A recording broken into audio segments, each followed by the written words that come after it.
Magandang umaga. Tingnan niyo po ito. Isang maliit na ipu-ipo.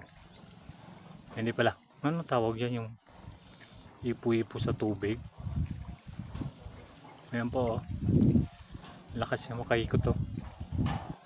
Tinatangay niya yung kahoy.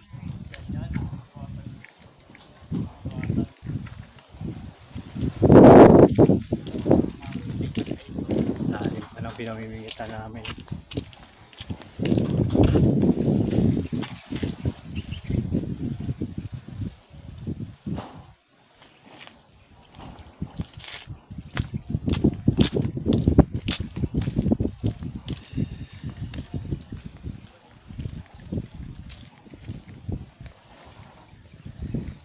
Nasa Timako kami ngayon.